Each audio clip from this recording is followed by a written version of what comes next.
Hi everyone, I'm Russ, and our hope for today is from Psalm 139, verses 7 through 12. Let's listen together to the Word of God.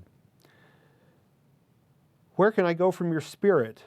Where can I flee from your presence? If I go up to the heavens, you are there. If I make my bed in the depths, you are there. If I rise on the wings of the dawn, if I settle on the far side of the sea, even there your hand will guide me, your right hand will hold me fast. If I say, surely the darkness will hide me, and the light become night around me, even the darkness will not be light to you. The night will shine like the day, for darkness is as light to you. Psalm 139 is a message from God that comes through the voice of King David, who was thoroughly acquainted with darkness. After all, David lived before electric lights and centralized heating. In his time, nights were dark and cold, with limited light provided by torches and small lamps, and warmth provided by the evening fire. Even in the king's palace, the darkness of night made the world smaller, colder, and a bit more dangerous. But the man who would become King David started out in life as a shepherd. And if nighttime in the palace is a time of darkness and danger, it is even more so for a shepherd boy, all alone, watching over his father's animals in a distant field. In the field, during the cold and darkness of night, David the shepherd made a small campfire to warm himself as he passed the time, listening for unseen predators and other dangers to his father's sheep and to himself.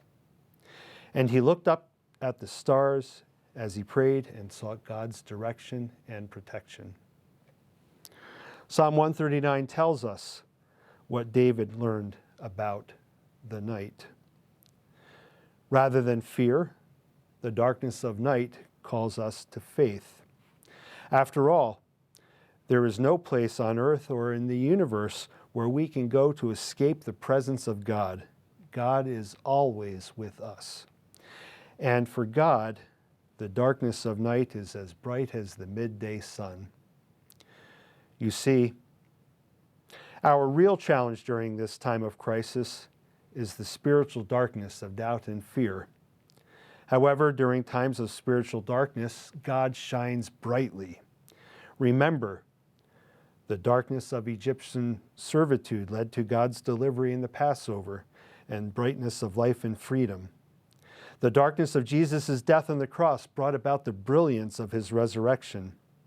And the darkness of Paul's imprisonment gave him time to write the letters that would become much of our New Testament library. And today, what would you ask God to do during this unknown time? Are you staring into darkness all alone, or are you enjoying God's companionship? As we all face the unknown challenges of our metaphorical night in this time of coronavirus, let us not think so much about the dangers we think we might be facing.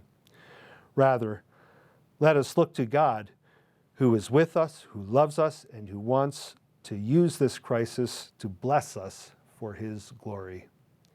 That is our hope for today. Even the darkness will not be dark to God.